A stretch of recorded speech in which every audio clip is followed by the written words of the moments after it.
Hello, everybody. Welcome back to Python Community News, the show that talks about the non-pippable side of Python, all the happenings around the Python community. As always, I'm one of your hosts, Jay, and with me, I'm John. and we have a special guest. I would say Python Community News' #1 fan, has probably more comments in chat than every other listener combined, but that's okay.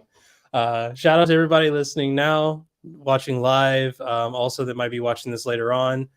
We have the North American ambassador for DEFNA, the Django Events Foundation North America, and someone who has spoken several times, including on a little show that I did 7 years ago called Productivity in Tech Podcast, where we talked about being productive at conferences. I think that was the first time we ever chatted. But with me is Kojo Idrissa. Kojo, how's it going? I'm good. How are you guys doing? Good. I forgot that we had that conversation. It's on the internet somewhere. Yeah. But yeah, tell people a little bit more about what you do around the Python community. So if you have seen me around the Python community, it has probably been in my role as a DjangoCon US organizer. I've been a DjangoCon US organizer since 2016. Well, I guess two ways. So one is a DjangoCon US organizer, the orientation chair, and the person who came up with the idea of the orientation. And I've also been the lightning talks and the sprints chair for the past few years, since 2017, I guess. But also as the DEFNA North American ambassador, you might have seen me speaking at a conference in your locale. So, I was going to say Pi Tennessee, but I've actually never spoken to Pi Tennessee. I've attended Pi Tennessee a couple of times, never actually spoken there. But I've spoken to Pi Gotham, Pi Ohio, Pi Caribbean, Pi Cascades. And so, I may have shown up in your town to talk about Python and then to talk to your local Python conference organizers about how DjangoCon US is actually DjangoCon North America, and it can be in any North American city. And so when there's a call for venues, DjangoCon US could appear in your North American city. I've also spoken at Python Day Mexico and did a lightning talk at PyLatam, the first PyLatam. So if you have seen me or heard my voice, it's probably one of those ways. Either you've either come to DjangoCon US in the past 6 or 7 years, or you've seen one of my talks online. So that's that. It also doesn't help that you're like 6'8" and like usually the tallest person in the room.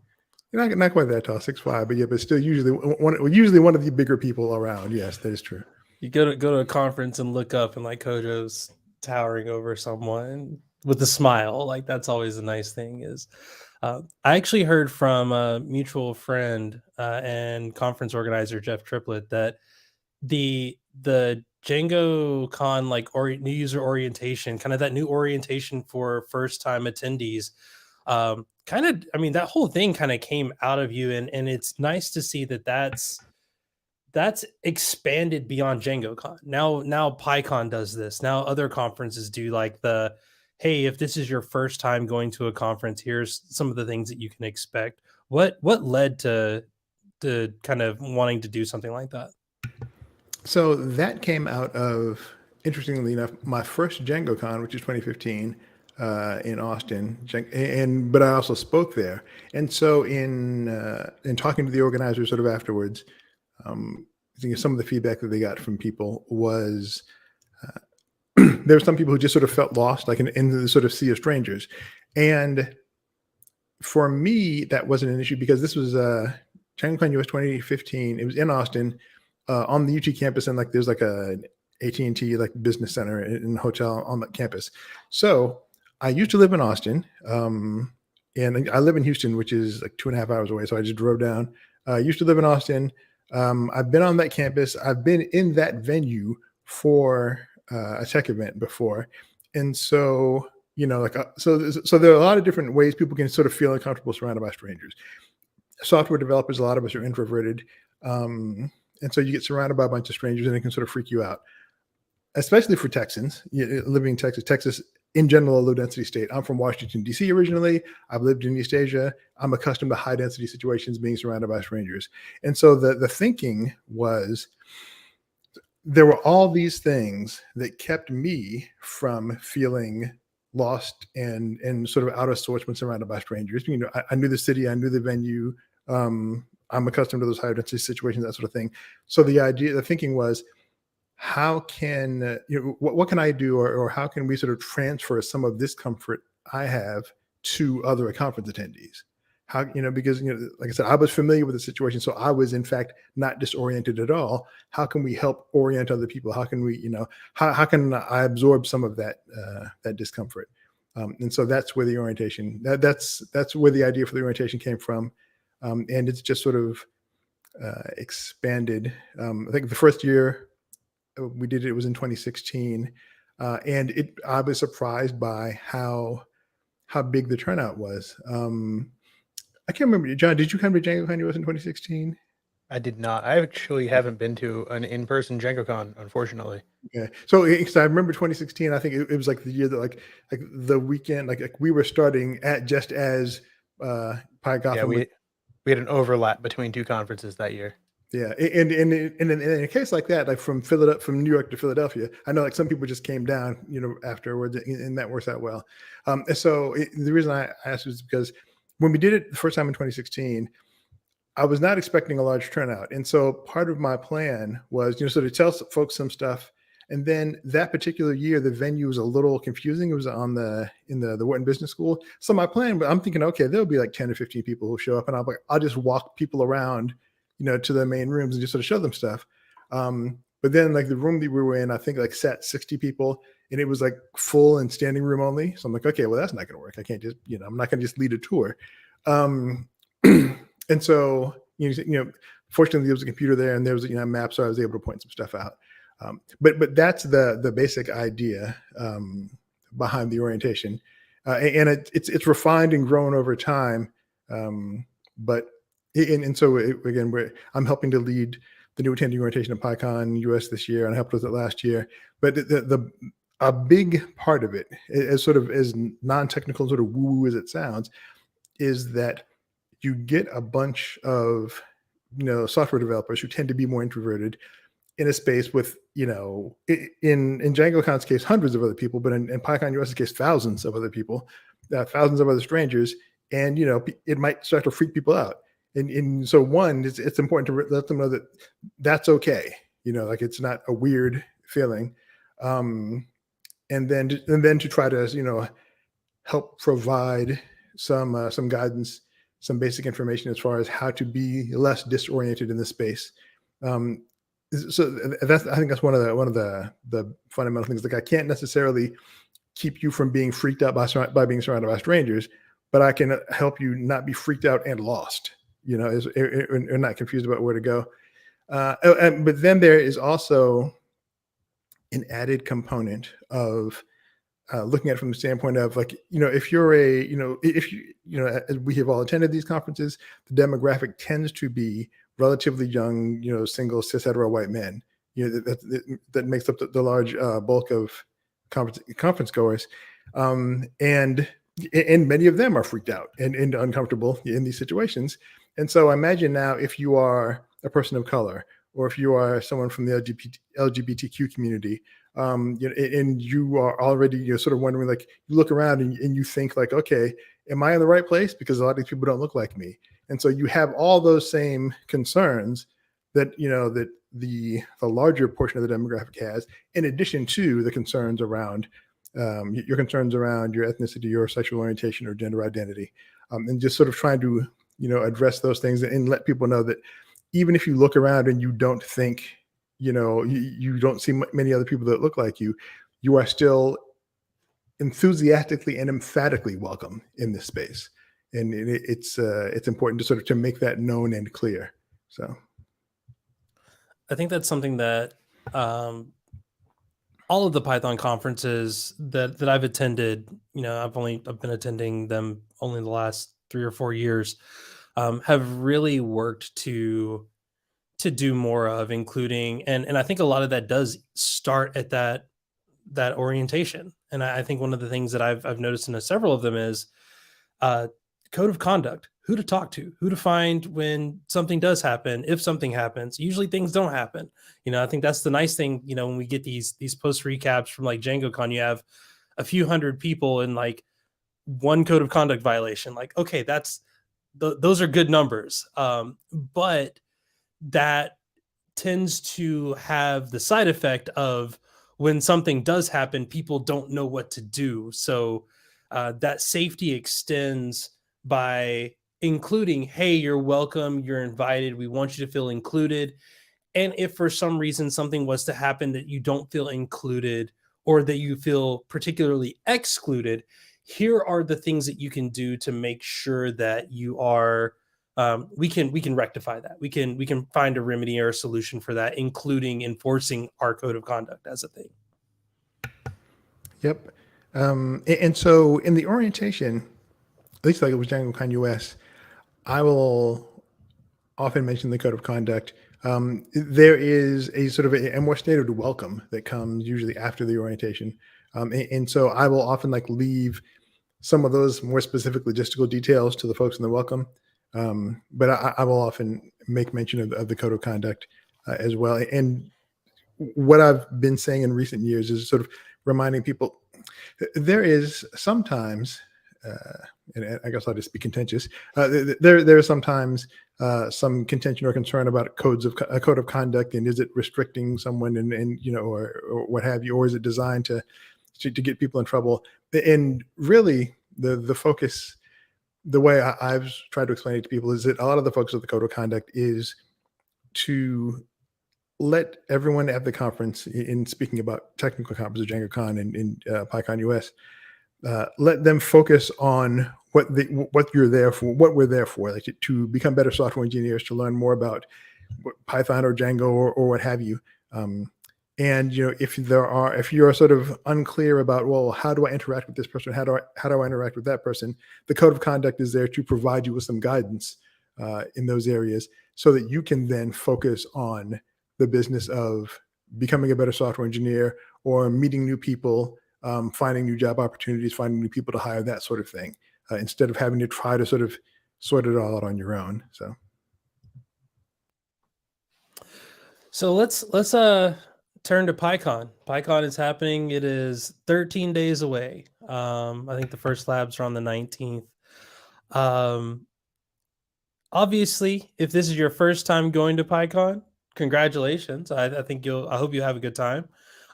Please go to the first time attendees orientation. It is very good. I went to it last year as it was my first PyCon, and I learned a lot. But Kojo, I know you went to PyCon last year. We had lunch. It was great. What is a thing that I think that like people might not think about when it comes to traveling to Salt Lake City, getting there, getting situated, and doing all that stuff? What's something that like you're not going to get at the new user orientation that might make your experience better? Let's see. Well, I think, and I'm trying to decide, am I going to mention this at the orientation or not? I might make a brief mention of it. The Central Library in Salt Lake City is absolutely gorgeous.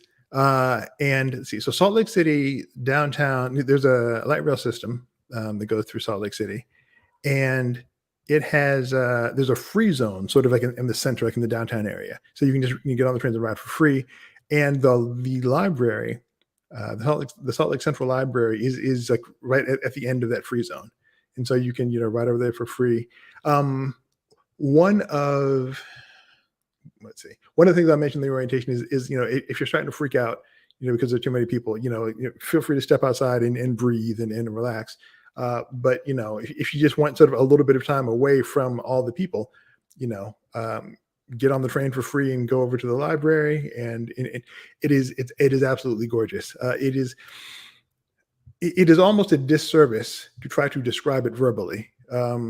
But it's a gorgeous library, and it benefits from the fact that Salt Lake City sits in this valley, surrounded by gorgeous mountains on all sides, and there's on the top floor, or there's like a sort of a small park kind of on the roof, and so you can go up there and you just like have these like almost 360-degree views of the valley, And so that is nice. But yeah, I guess as far as like things in Salt Lake that that might not come up in the orientation, like that will come up a little bit, but not there's a limited amount of time, so there'll be less detail about it, but it will probably be mentioned.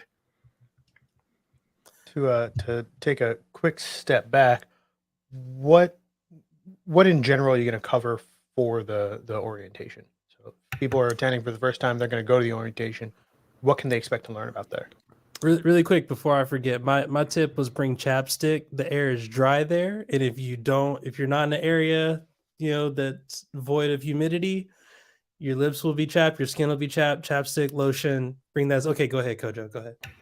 Hey, Jay makes an excellent point though. I'm coming from Houston, which is like basically on the coast and very humid. So yeah, being up in the dry mountain air is a different thing. So to John's question, as far as like what will people see? So this year we actually have there are 4 of us doing the orientation. Myself, Trey Hunter, and then two of the new PSF board members, Dawn Wages and Deborah Acevedo. And so I will be sort of starting out with a general sort of welcome, and sort of letting folks know that it's we're glad they're here and things of that nature. And then Dawn and Deborah will each be talking about things sort of from their own perspectives. Each of them comes to the PSF from a different direction, different career backgrounds, different life backgrounds, that sort of thing. And so they'll be sort of sharing some of that, some of their personal stories as it relates to sort of what they do in the Python community and that sort of thing, to try to sort of, I think, help bring home the point that, yes, there's a wide range of people here in the Python community doing a lot of different types of things. And then Trey Hunter is going to be sharing a section on sort of how to get the most out of the conference. He's talked about that a lot, and he's written blog posts about that. And then I'll be finishing up with some logistics. And the logistics section may end up actually being a little shorter than expected this year because a couple of new things have popped up that might make that easier for conference attendees. So we'll see how that goes. So and maybe try to leave a little bit of time for questions and answers at the end, because the orientation will be right before the opening reception. And so the idea is once the orientation is over, folks can head on into the opening reception and enjoy themselves. And then I think you touched on it a little bit by saying, you don't have to, your whole conference experience isn't limited to the Salt Palace Convention Center. Like get out, go walk around. I've already talked to a couple of the people that are going to be in the expo hall. Companies are going to be doing happy hours. I do want to address like the safety aspect of this a little bit. PyCon does have they're going to have a mask policy. You have to have your mask on at all times inside the convention center. Just a reminder to folks, as someone who most likely contracted COVID from the last PyCon from attending a happy hour in a very, very busy room where no one was wearing a mask. Just remember to, one, have tests on hand. Be sure to test yourself. It is an inevitability that someone is traveling and doesn't know that they are bringing something with them.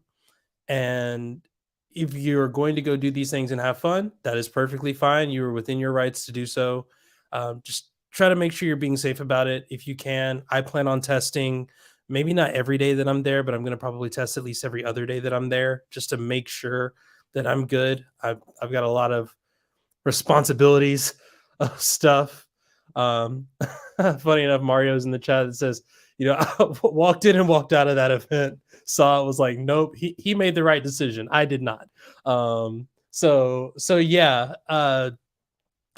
please go out, have fun, have a great time. I will be inviting people to dinner. I will be, I have plans to engage with people, but also try to remember to do it in a way that's safe. I think a lot of people have gotten out of the habit of attending in-person conferences, and this isn't one that's going to have 100 people. This is one that's going to have, a couple thousand. So Yeah, and I would say along those lines, and I've been meaning to sort of send out a tweet about this, and I probably will. Just somehow this week turned into sort of weird week of weird semi-disasters. But like if you're attending PyCon US, and this is also reinforced by the fact that I've just come from 2 conferences in the past month. If you're attending PyCon US and you are not in the habit of just sort of having a mask on all the time, it's probably not a bad idea to just like get one of the masks you're planning to wear and then just like wear it at home or at work or wherever, just have it on for an hour or 2 or 3, just sort of get used to it, so that so that you don't find yourself in a situation where the first time you're wearing a mask for an extended period of time is when you first get to PyCon US. Try to acclimate yourself to that. And I know, for instance, the 3 of us all wear glasses. Folks with glasses, sometimes you get fog and your glasses. There are different things you can try to do to deal with that. But a little bit of pre-gaming, as they say, it might not be a bad idea. Just put on a mask, and are you worried about looking silly? Well, yeah, whatever. But the reality is, if you're going to be at PyCon US, you're going to have to be masked, when you're in the venue, and that will be for extended periods of time. And so it's probably a good idea to try to get yourself used to that before you go.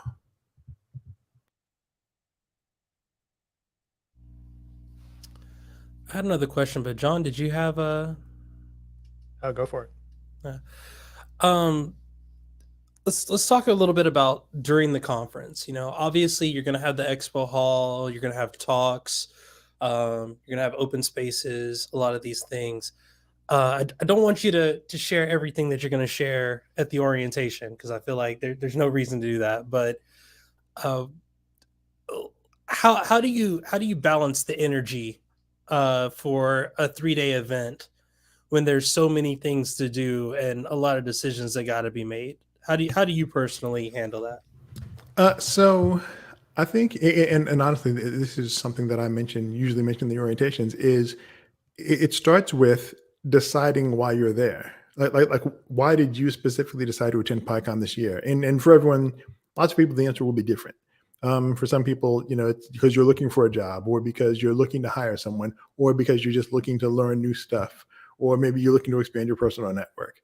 And sort of, just there's that little bit of homework or introspection that's required. And then once you figure that out, oh, okay, well, if I'm here to do X, then let me, put my energy in those directions, in the direction of things that will let me do X, and worry less about the other things. I think another thing is maybe sort of, you'll often hear the phrase, the hallway track, which is, Python's a multi-track conference. So there are usually multiple talks happening at the same time on different tracks. But then there's the hallway track, which is, just people wandering about in the hallway, talking to each other, that sort of thing. Generally, like I would suggest trying to optimize more for those in-person interactions, because the talks are all recorded and the videos go up really fast.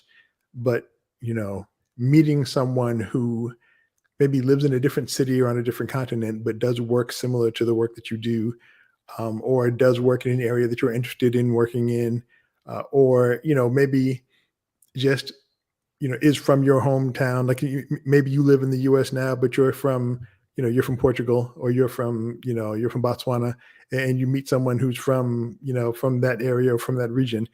Talk to that person, because now you've made a new Python friend. So optimizing more for those those sort of serendipitous in-person interactions, I think is key. I have a friend that lives in LA, and for those that don't know, I live in San Diego. I'm an hour away, and we see each other exclusively at Python conferences.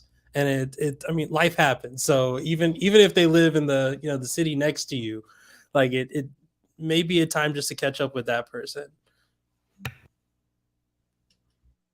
You talked a bunch of. Go ahead. No, go ahead, John.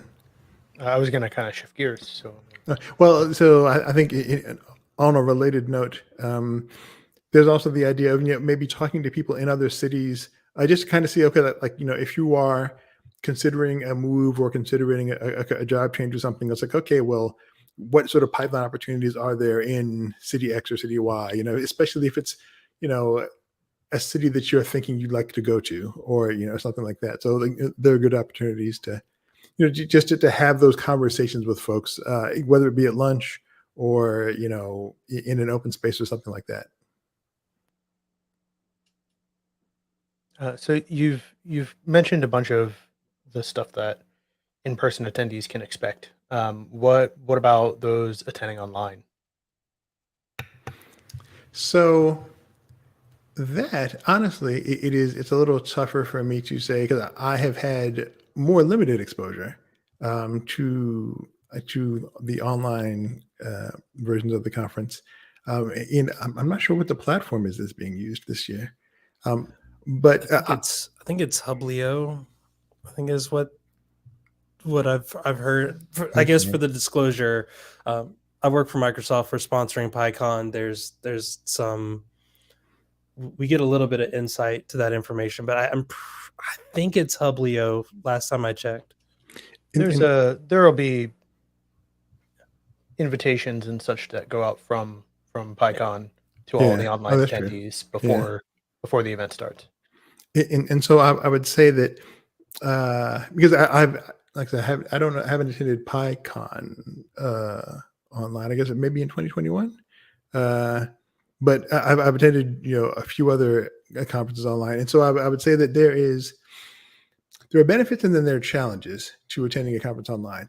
I think one of the unexpected challenges to attending a conference online is, especially if you're accustomed to attending conferences in person, is that when you attend a conference in person, you are focused on that conference kind of by default. The three of us, we'll all get on. I can't. Joe or John, are you coming to PyCon US? I can't recall. I'll be online. Okay, so John will be online. So John. So I'd say step one, look for John, and John will help you. But I'll be getting on a plane and going to Salt Lake City, and I will be in Salt Lake City with a bunch of other people, and so it's fairly easy to just sort of focus on like, oh look, there's a person over there I know. There's a person over there I know. Hey, I'm going to go walk over to that person and talk to them. And so the sort of the focusing on the conference part is easier. I think that one of the advantages of attending online is that, in addition to the fact that you're not having to worry about a flight and hotels and all that sort of thing, you can attend sort of from the comfort of wherever you live or work. And especially at this point, especially in 2023, most folks are familiar with and comfortable using like online, meeting tools and things of that nature. Things, like a Discord or a Slack or what have you. And so the fact that you got the tools you're familiar with will be beneficial. I think there's also like sort of again the dual-sided advantage / challenge of there are people who might not be able to attend. I mean, like people in Europe, in South America, in Africa, in Asia Pac, for whom the trip might have been too expensive, and so they'll be able to attend online. However, there will also be the time zone differences. Like so, I attended my first PyCon Asia Pac during the pandemic, and so that was online.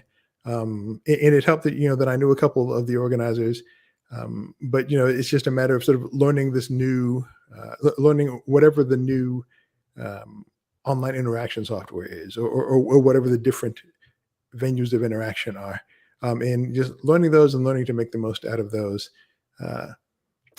I will also say that I think it is. Conference organizers as a whole, and I say this is someone who helps organize DjangoCon US, we are we're still trying to sort out how to make the online experience the best that it can be for online attendees. And because I can tell you, assuredly that even if an event is a hybrid event, the conference organizers still want the non-physical attendees to have the best experience possible. And but the reality is a lot of our sort of muscle memory and our conference organizing skills tend to be rooted around people being with us in person. And so I know a lot of conference organizers are still trying to sort of to figure out, hey, how do we make this online experience the best that it can be for people. So I would say, as far as sort of like to go back to what can people expect who are attending online, I think one of the things that you can expect is an opportunity to probably meet a wider range of people than you would have met in person, like in Salt Lake, because you'll be able to meet the people who who weren't able to physically attend, and a lot of those are going to be people in different parts of the world, and so so that would be nice. If you are a bit more introverted, then this might suit you better, because there are definitely people who are more comfortable typing to other people than there are trying to talk to other people, especially if at PyCon US, it is in North America, so the dominant language is English. So if English is your second language, and as someone who speaks a second language and a little bits of a third, you may be more comfortable typing in your second language, where spell check can help you, than in speaking in your second language, and then trying to understand speakers of people who speak your second language as their native language. And so, like I said, without knowing the details of the software that's being used, there are a lot of different things like this. So, I mean, there's some things that will be sort of common things, something like a Slack or a Discord, for text type thing. But then some of the platforms provide a little more in the way of interaction, as far as like being able to see like videos or pictures of the people that you're talking to and interacting with. So, And you kind of mentioned that organizers are in the process of kind of figuring out what's going to be that good balance. Definitely, if you're listening to this, check out some of the previous streams that we've done, where we had like Calvin Hendricks Parker, who has been running a virtual only conference since before the pandemic. And then also, I know that there are conferences now that are making the decision that they can't necessarily add the added time, energy, and infrastructure required to do both. So they're making the choice of one or the other. It is still a very challenging process, and I know DjangoCon did a really good job of this, where they had pieces of content that were only available during the virtual time. Like, well, I think you could technically go to it if you like skipped your lunch time, but there are questions about what do you do when everybody in person is sitting in kind of a lunch area eating and conversing with each other. What do you do for the rest of the people who are online? You have to provide something for them. And it looks like someone's trying to take your spot in chat. Mario's over here throwing out some messages. He mentioned that he's volunteering to help with the platform. It's robust. You can join in the chats on talks. They do have open spaces support, which that's interesting, because that was something that I know Mason, one of the organizers for PyTexas, did in an open space that he did, where like he just pulled out a laptop and a microphone and was like, all right, that way people who are virtual can also participate. I'm glad to see that there's a little bit of infrastructure being asked or being provided in there.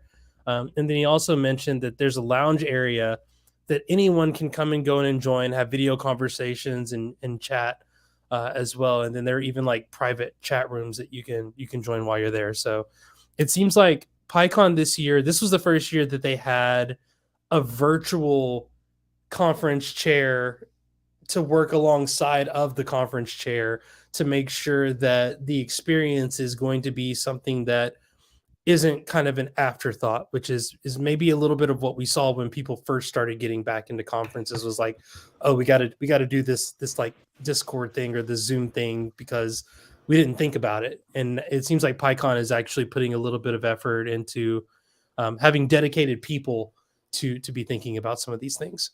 Yeah, I don't think it's an afterthought. I think that downplays a lot of the effort that goes into organizing these pretty That's massive fair. events. Yeah. Yeah, and I think like moving forward, it's still something that different conference organizers are figuring out, and then not just figuring out, but how will they implement the online aspect of it? Because it will be very different for, say, a Pi Gotham or a Pi Tennessee versus PyCon US. Just because you've got different size, different number of attendees, that sort of thing, and then also different resources available to you as far as what you actually can and can't do, and what technologies you can and cannot bring to bear. But yeah, I think it is a lot of different conference organizers are still sort of trying to sort that out. But I know that the underlying feeling is always you want to have, you know, the best experience possible. You don't want to just have, okay, well, here's some videos and watch these, and then that's that. You know, you want to try to, you know, allow people to have as much interaction as possible and to get the most from the experience, even if they can't be there in person. And I'll say that the same is also true for the in-person conference, right? It's not like we figured this out 20 years ago and nothing's True. changed since then. Like True, yeah. these events are very much living things that Yeah, that change every year. very true, very true. Yeah. Definitely. Let's talk about some of the things that are happening that I think people aren't necessarily prepared for. And I can think of one, which is like the PyLadies auction. Like I missed it the past year because mostly my schedule was completely booked solid. Can you talk a little bit about the PyLadies auction and kind of maybe should people have a little extra space in their suitcase so they can you know, go home with some Jordans or something? So the PyLadies auction, I think maybe the first thing to say about the PyLadies auction is that, you know, you need to sort of buy a separate ticket for that, and it's part of your registration. So be aware of that. And if you haven't, you know, I think, you know, if you just sort of, you know, bought a ticket for PyCon but you saw sort of the PyLadies auction, you're like, I don't know what that is. I'm not gonna do that. And then after hearing this, you think, oh, I do want to do that, then, you know, go ahead and, you know, go back to PyCon.us and go to your dashboard and, you know, add that to your registration. The PyLadies auction is done as a fundraiser to help provide funding to help support PyLadies globally. And there are, if you're not familiar with PyLadies, it is a woman-centered organization focused on Python, but there are different PyLadies chapters literally all over the globe. I'm trying to think just off the top of my head. Like I think the two countries that come to mind are like Brazil and Nigeria that have like large numbers of PyLadies chapters. The US has many. A lot of different countries have, you know, have PyLadies chapters, so that you have, you know, situations where you have, again, when we talked before about sort of the dominant demographic at a PyCon US, you have Python meetups or Python user groups that tend to be women-centered. And so the PyLadies auction helps raise money for that. Now, as Jay alluded to about having extra space in your suitcase, the way they raise money for that is by auctioning off a wide variety of different things, and they are different every year. I can't, I'm trying to think, like in the auctions that I've been to, can I really recall there being like much of the same thing from one year to the next? And I don't think so. So different people or organizations will contribute things to the auction, and then those things will be auctioned off to the highest bidder. And so depending on what it is, you know, you may need differing amounts of extra space in your suitcase, but I don't know. Because I don't know that I've ever really looked. I'm not sure if anyone like sort of knows really in advance what those things are. So it's that's part of the interesting thing about the PyLadies auction, at least to me, is showing up and then seeing, oh, like what are all these different things that are available. Yes, so it must have been maybe the 2021 PyCon. I remember the auction being online and being able to see some of the, you know, the items online. But yeah, so that's what the PyLadies auction is. It is a fundraiser to help support PyLadies, and there's a wide variety of items that are donated or that are made available for auction, and it's also a pretty fun time. I mean, there's sort of the general auction excitement of seeing people sort of bid against each other and bid things up, and, you know, people trying to compete for things and that sort of thing. So it is generally a good time. But if you are interested in supporting PyLadies, again, you can, you know, add a ticket to attend the PyLadies auction to your registration, or you can just make a donation to PyLadies. You know, both are helpful, but attending the PyLadies auction is fun. I think I've attended almost every year I have gone to PyCon, but I think there's also a limit on the number of tickets, because like the actual room that is there. Well, let me rephrase that. So there's a limit on the number of tickets if you're attending in person. But I believe you can also attend the auction virtually, because I know I have attended the auction virtually at least one year. And so if you're attending the conference virtually, I think there shouldn't be an issue as far as being able to attend, because I don't think there's a limit there.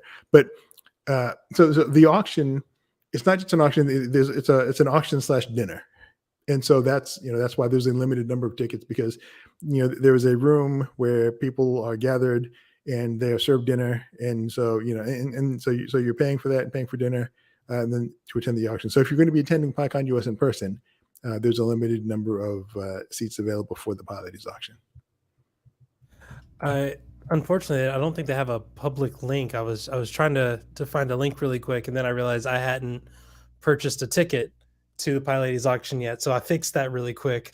But also, I think I believe it was E Durbin who mentioned that they were able to score a pair of Jordans at the last one. So these are good prizes. You're not auctioning off like a. I mean, some people might auction off a little like charcuterie board or some assorted summer sausages or whatever, but I know that that Microsoft is entering the auction this year, and I don't want to spoil what we're putting in there, but I have to ask if I'm allowed to put in a bid on it, because I kind of want one myself. So there's also been a pretty wide range of just sort of like unique items, like people, like we have a number of crafters in the Python community, and so I mean I've seen people have knitted things, people have 3D printed things, people have handcrafted various items. There's been, I think when you sort of think about an auction, there's been a very wide range of items that have been put up in the auction. And so if you have even like a small desire to provide any support to PyLadies, and you're attending PyCon US in person, I think it's worthwhile to attend the auction, just if nothing else, just sort of for the spectacle, like to see like all the different things, like stuff that you wouldn't have thought of, that are being offered, that are made available for auction. So, and just I guess for information's sake, the tickets to the PyLadies auction are still available, and they're $35 for the dinner and the auction, and you can also add a $15 support on it, bringing the total up to $50, and that $15 goes directly to PyLadies. The only other question that I had is, we don't talk about it, I think, as much, because there is kind of this, like, the Python community doesn't like to talk about where money comes from at times, but we should address there's going to be an expo hall there. What can people do to prepare themselves for the expo hall? So I would say the expo hall is let's see. So in very broad strokes, the expo hall is where a lot of the different conference sponsors will be, and they'll have different booths. I'm not sure which is correct, but they'll have different display areas of different sizes set up, so that you can talk to people from those sponsoring companies, find out about what they do or what opportunities they have. And so there's a mix of things. And I'm trying to remember the schedule. So I mean, so there'll be sort of like the standard expo hall. See, Katie is right. Katie says the PyLadies auction is super fun. She is correct. What is PyLadies? Oh, okay, I'll leave that alone. So I put a link in the chat for PyLadies. So the expo hall, again, it'll have the display areas for different sponsors, but during one of the days there will also be a job fair. I think that might be Sunday. I honestly can't recall, but there'll be like a specific dedicated job fair. So as opposed to just the different sponsoring companies showing you their products or services, they'll be like looking to hire people, and so that's an important thing that happens in the expo hall. In addition to the different vendors, and again, sort of kind of like what I said earlier, as far as how you decide to split up your energy, like what are you coming to PyCon US for? What are you hoping to get out of PyCon US? If you're looking, maybe you're looking for like some tools to help improve, your development team's development process, or maybe you're looking to hire new people, or maybe you're looking to find a new job, or what have you. And so you can just sort of look at the different sponsors. There'll be a map provided of the expo hall, And so you can find the different vendors who are going to be there, and then you can just decide, okay, well, like, do you really want to go talk to the PostgreSQL people, or do you really want to go talk to to Microsoft or to Google or whomever, and just sort of make your decisions that way. And I think the only other thing that I would add there is, again, I think people often don't leave a little space for the stuff that, like, you will get swag. There will be swag. There'll be shirts. There'll be who knows what. All right, so here's my my sort of secret conference insider pro tip on some of that stuff. As a North American ambassador for DEF CON, I've traveled a lot. I've been to more conferences than probably makes sense. More than like, it's like me and DevRel people, and a lot of people that I know like thought I was like a developer in developer relations because I've been at all these conferences. But so you get a bunch of swag, blah blah blah blah. It is generally not that expensive or difficult to mail that stuff home to yourself. And so like I know in Cleveland, there was a post office like on the same block as the conference center, because I mailed some stuff home. But then in Salt Lake, there was a grocery store that was not far from the venue. It was not that long of a walk, and so I ended up walking down there and then mailing some stuff home to myself. So that is the thing. Like if you end up you're going to the PyLadies auction and or picking up more swag than you expected from the expo hall, it is perfectly fine to just like whatever day you're planning to leave, just the day before, as long as like that day before isn't a Sunday, you go to the local post office. We have most of us have smartphones and or access like to a computer, or ask somebody to use their laptop or whatever, and find a local post office, and just mail stuff to yourself. And again, as long as it's nothing that's like dangerous or hazardous or exorbitantly heavy, you can do that and then not have to worry about making your suitcase too heavy and getting charged some weird airline fee and that kind of thing. So mailing things to yourself from a conference it is a viable and allowed strategy. I've never thought about that, and that makes a lot of sense.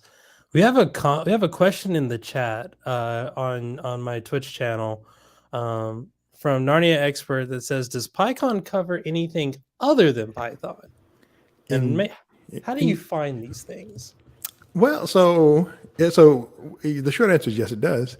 And then how do you find them is by just looking at the schedule, which also reminds me of another thing. Let's see.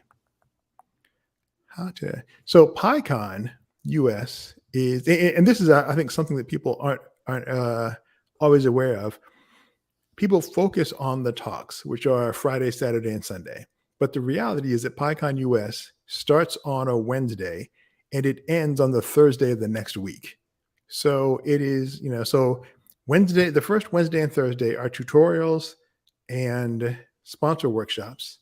Then that Thursday, actually, the Thursday evening is the welcome reception in the expo hall. And at 4:30 on that Thursday evening is the new attendee orientation. So if you're a new attendee, come and check that out so we can help you get properly oriented. So that's Wednesday and Thursday. Friday, Saturday, and Sunday are the main talks. But then Monday through Thursday of the next week are the development sprints.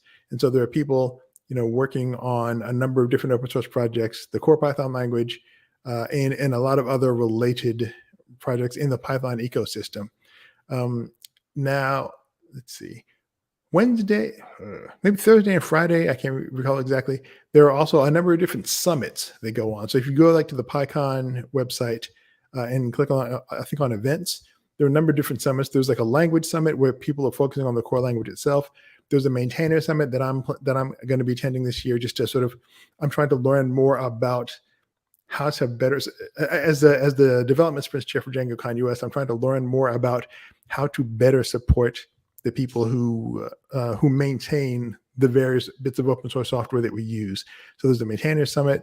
There's an education summit focused on people who use Python in education.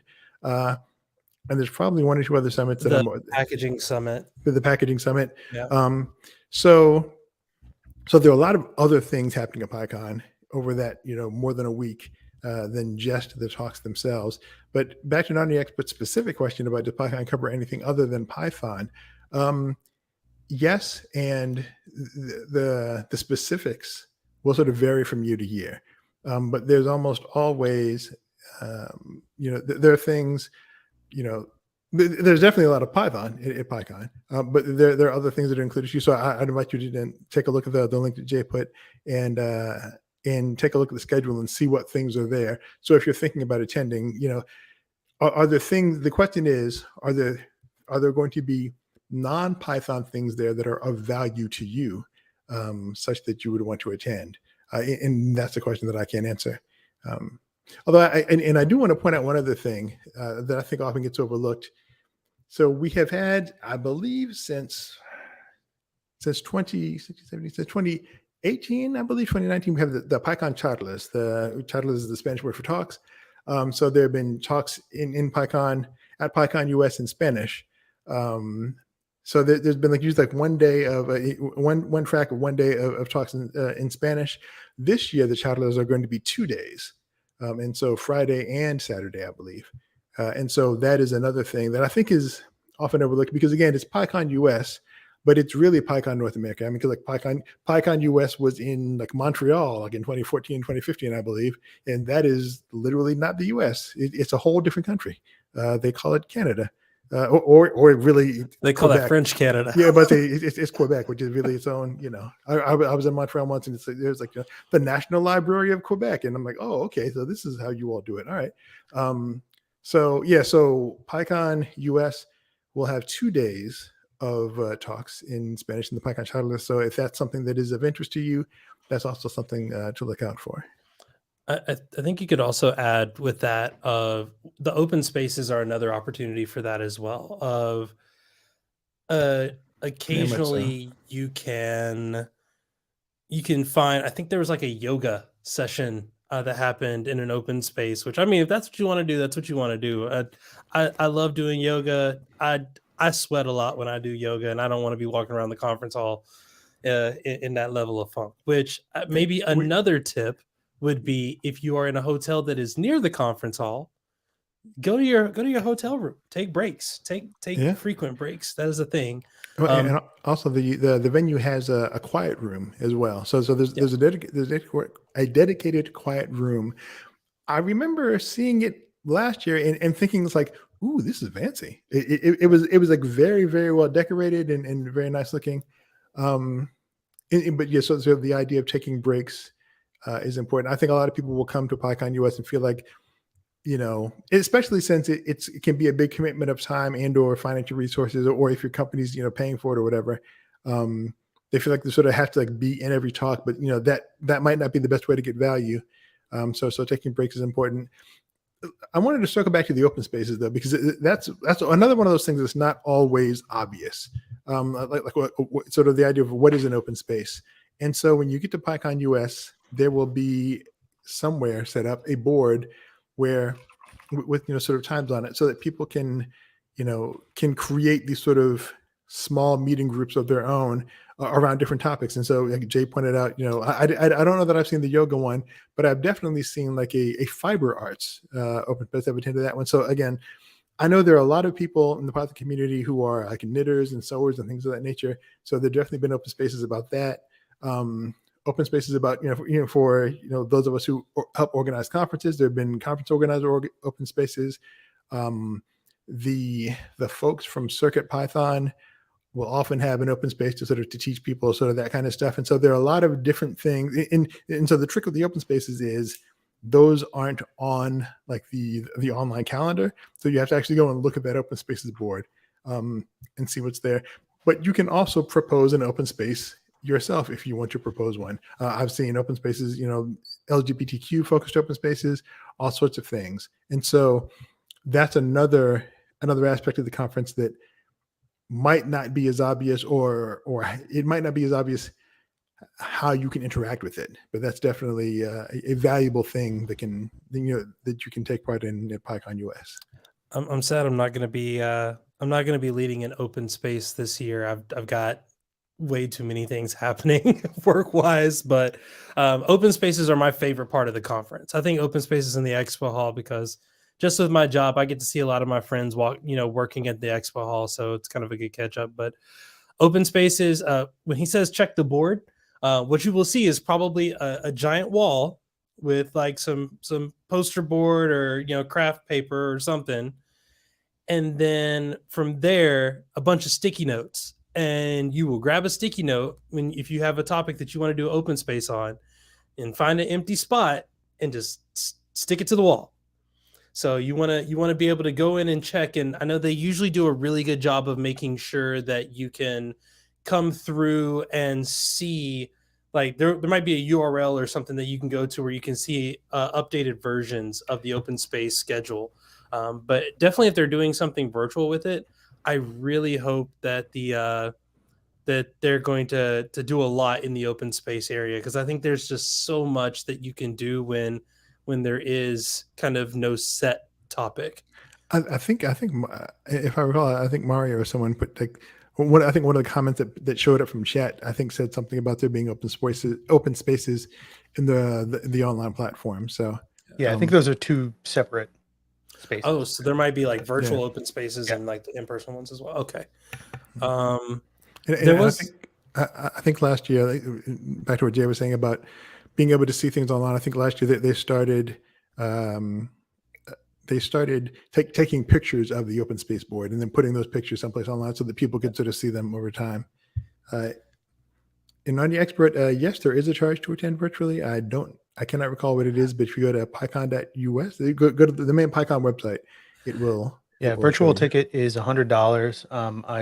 I do want to mention that PyCon US and a bunch of other conferences in the Python world have pretty good grants programs. The one for PyCon US is closed at this point because we're so close to the conference. But if you are ever interested in attending a Python conference, but can't afford to do so, usually you can find information about their grants program on the attendance page.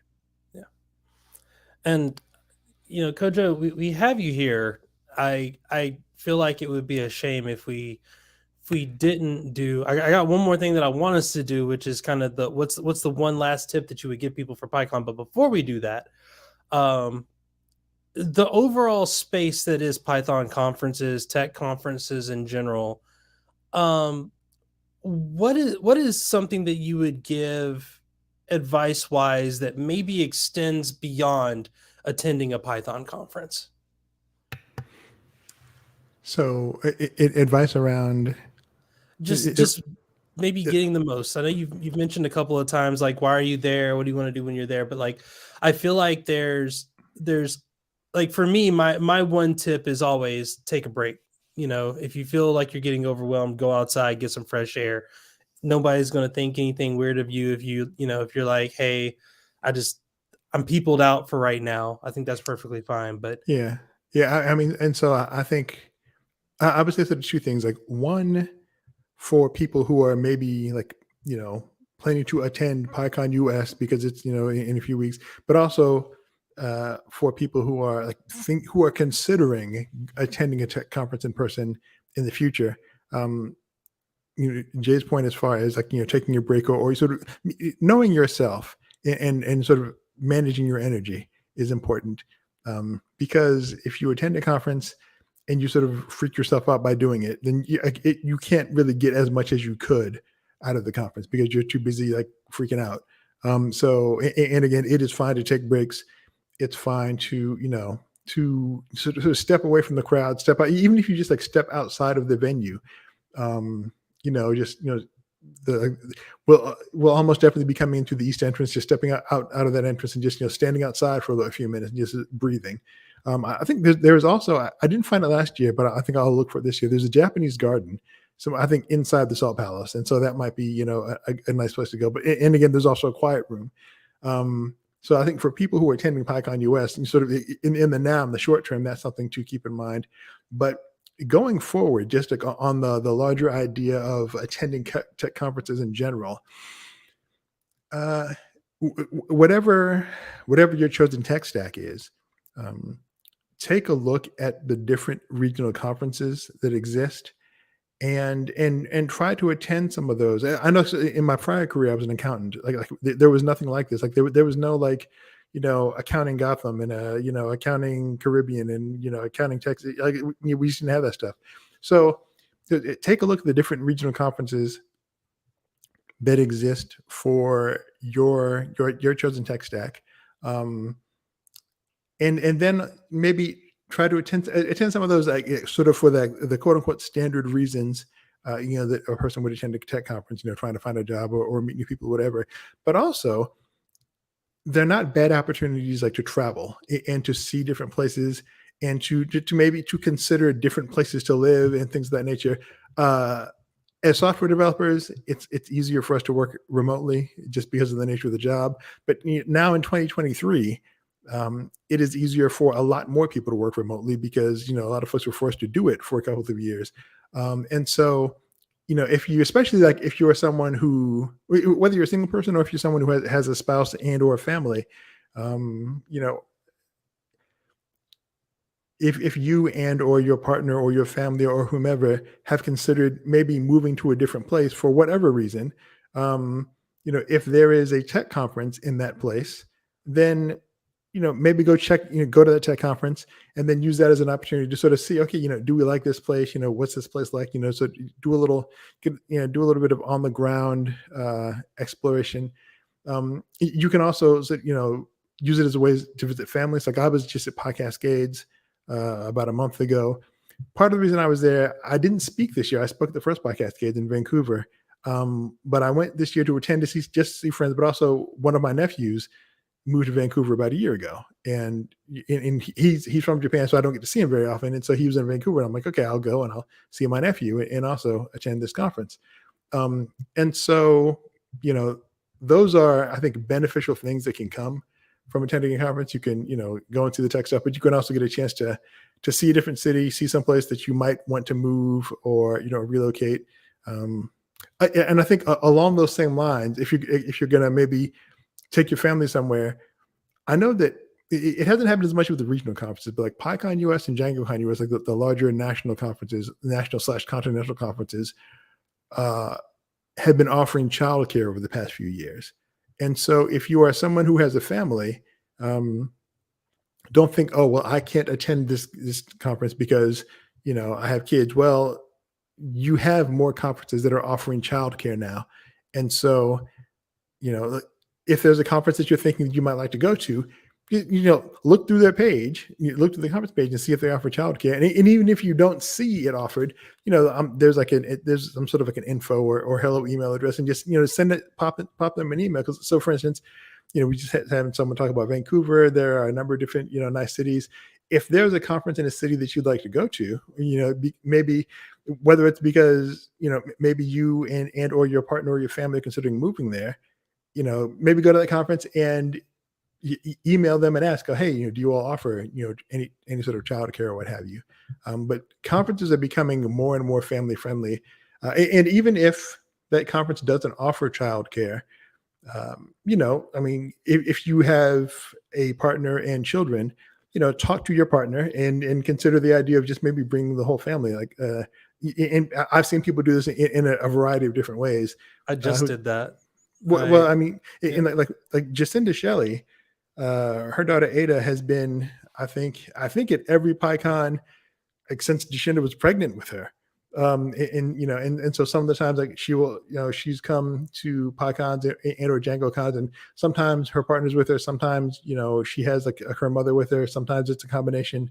But a lot of these conferences are also very family friendly. And so, and again, everyone's family is different, everyone's life situation is different. But the idea that's like, oh, well, I can't, either if I'm going to a conference and I have a family, I either have to just leave my family at home and just go off to the conference without them, or I just can't go because I have a family. Well, like, no, that's not necessarily true. You can bring your family with you to the conference, if you'd like. Then you all can sort of sort out what you want to do depending on the nature of your family. Some conferences offer childcare. There are a lot of different options. So don't let the idea that you're no longer a single person or that, stop you from attending a tech conference, or, oh, well, I have children now, so I can't go to a tech conference. This is not true. I've heard of some people. There are, Go, John. There are definitely regional conferences that offer childcare and child focused events as part of the conference. And I think it's kind of a common misconception that this stuff isn't available because it's maybe not yet the standard. But I've gotten emails along the lines of, "Hey, can I split a ticket with my spouse? Um, so that I can uh, so that we can both attend the conference for one day." And this has happened to me more than once, Yeah. uh, where my response will include something like, "Oh, by the way, we have childcare. Okay, great, we'll take 2 tickets." And so it's definitely worth asking about if even if you don't see it mentioned on the website. And Yeah, shout out to SoCal Linux Expo that does an entire like kids conference. Like like one of the days of the event is there's like an entire block of it that is just here are presenters who are middle school, high school students getting into STEM, taking STEM classes for the first time, sharing their knowledge.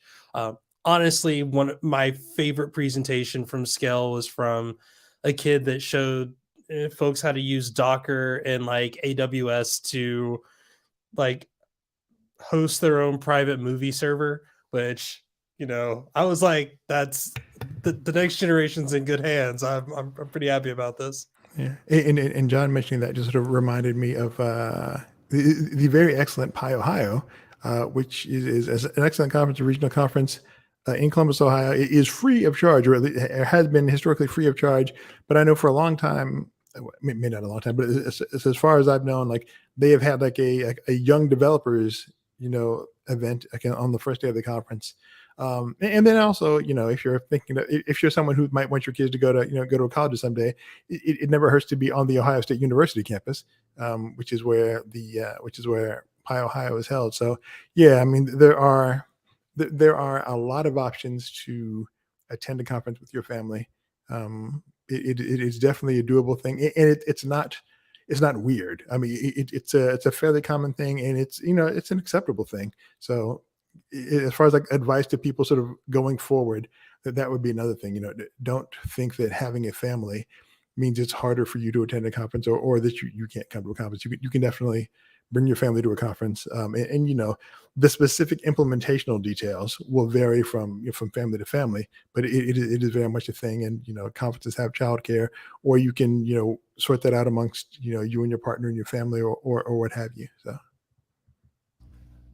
Well, we are at time. I had one last question that I hope that both John and Kojo that you could answer. It doesn't have to be a long answer. We talked about this a little bit. Some people are very introverted, especially in our space of our line of work. Um, what advice do you have for people maybe to introduce themselves? A lot of my friends are there, but they are my friends because I had to introduce myself to them. What advice would you give for those people? so I want to hear from John first, because he's been a conference organizer much longer than I have. So I'm curious as to his insight. Well, I think you probably have me beat on conference attendance. I've uh, I've been to a good number of them, but not quite to your level. Um, in terms of we haven't mentioned it yet, and I'm kind of surprised we haven't. Which is a thing you'll see at PyCon US and a bunch of other events is a thing called the Pac-Man rule, which is kind of guiding principle of how people talk in community spaces like the expo hall or the hallway. You'll see people will stand in the shape of a Pac-Man, right, leaving a gap in a circle. So that's a good signifier that that's a group you can join in on. And uh, if they're talking about something that spikes your interest, uh, you can join them, and everybody just kind of like shifts over a little bit to keep that gap open. So that's a great approach. Is most of the people attending these things and kind of out in the open talking about a wide variety of topics are there for the community and to really share what they know, and they show it that way. So find somebody who's just talking about, the intersection of Python and some other aspect you're interested in, and join their circle. That's excellent. I think one of the things that comes to mind for me is, especially now after the pandemic, there are a lot of folks who know each other by way of through parasocial relationships, by way of social media, and I have been sort of on the kind of giving and on the receiving side of this, of like someone walking up to you, and just sort of starting to talk to you because you all have had conversations like on Twitter or whatever, and that person you being like who, what, who, why, who are you?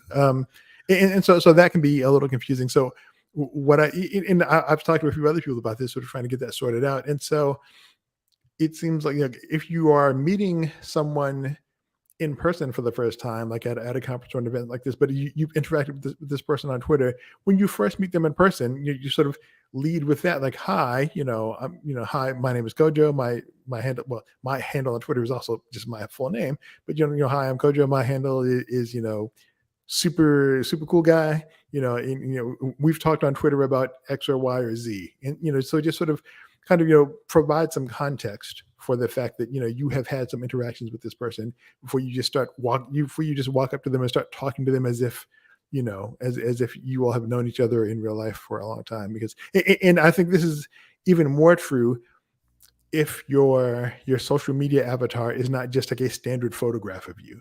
If your social media avatar is like you in a you with a patch over your eye or something. But like I think that's something that, again, people tend to be a little introverted, but you feel like, oh, look, I know person X or person Y. We've talked a lot over Twitter, and when you go to speak to them in person, it gets a little awkward, and then that can make you feel even more, withdrawn or uncomfortable. So I think just like little things like that, just realizing, okay, I'm going to go talk to John, and I'm going to sort of remind him, hi, I'm Kojo. We've talked on Twitter. We talked about X or Y or Z. And it can, and now depending on what the situation is, that person may or may not really remember those conversations, or may not remember you. Don't be sort of offended or upset by that. One of the advantages and slash disadvantages, and I am by no means like the most famous person you see at PyCon, or at any conference. But as someone who has spoken at a number of conferences, a lot more people have seen me than I have been able to see. And a lot more people have heard things that I have had to say than I have had a chance to actually have a conversation with. And so, as a result, and then there are many people who are much more well known than I am. And so, if you go up and just sort of start talking to someone sort of mid conversation and they seem confused, or if you introduce yourself in the way that I suggested and that person doesn't remember you, don't take offense to it. Don't be upset by it. That is just sort of a thing that happens. Someone who has, 10,000 followers or more on Twitter, may or may not recall every interaction that they've had with someone. So, but just that sort of general changing from a parasocial relationship to an actual in-person conversation, just be aware that there's a transition there that happens. And so, be prepared to try to make that smooth.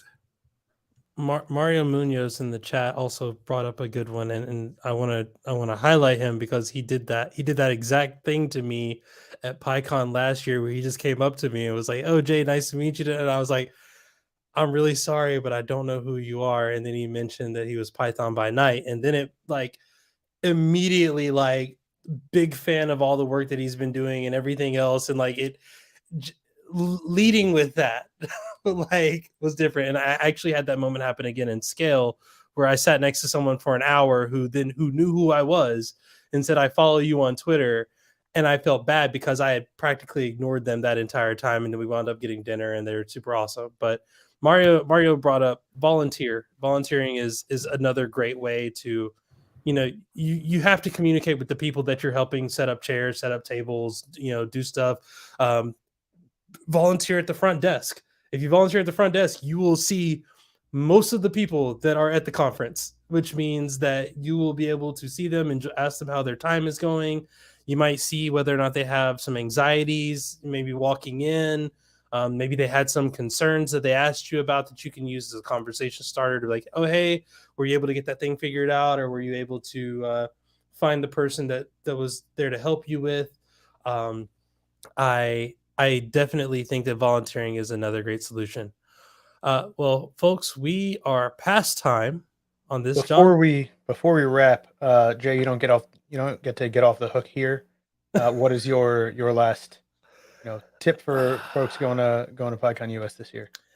Can I steal one that happened in the chat? We had one that happened in Twitch that said, don't say after the pandemic because the pandemic is not over yet.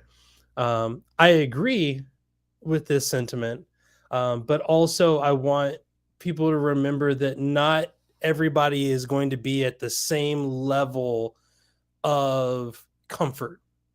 And honestly, the best way to help with that is to be respectful. There will be things that people will have on them. For me, I have my lanyard, which I don't think it's not in here because it's in my bag, but I'm rocking a lanyard that I got from a colleague in Australia that's colorful, but it has my pronouns on it. It'll have whether or not I want to have photos taken.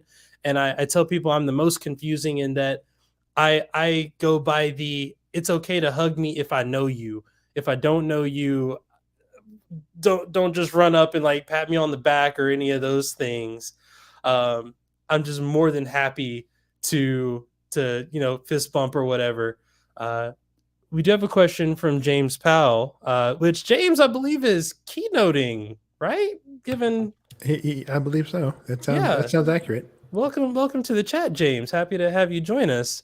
How does one sign up to volunteer? Just show up on the day and offer to help out? I think there is actually a volunteer email that just went out. If you're attending PyCon, check your email. I believe there was a call for volunteers that just went out in the email, and I think that's where you sign up.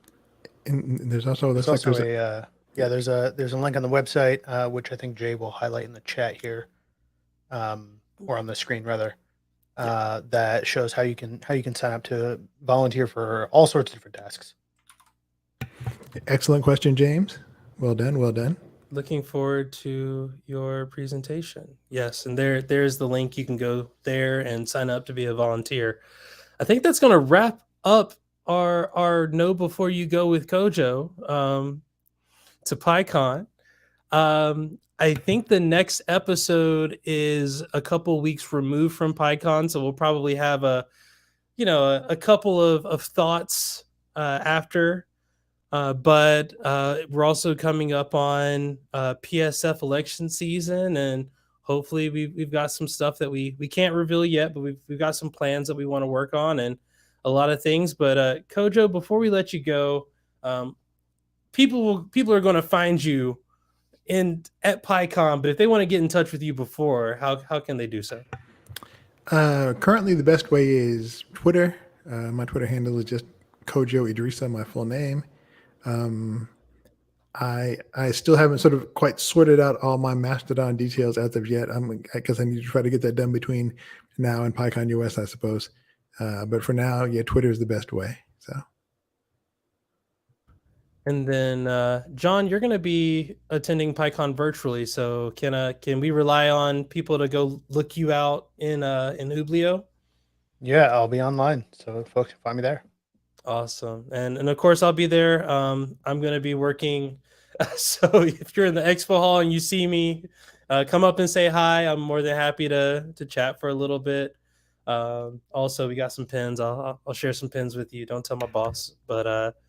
If you want to hang out in the future, you can do so here. This is Python Community News. We're on YouTube at Py Community News. We're also on social media. I think Twitter only at the moment at Py Community News. I haven't figured out the Mastodon thing either, Kojo. Don't worry.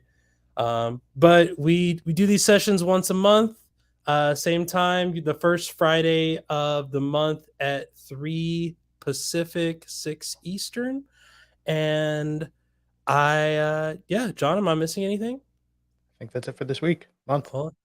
Yeah, week, month. We're figuring it out. Well, but until next time, I'm Jay. I'm John. I'm Kojo. And this has been the Python Community News.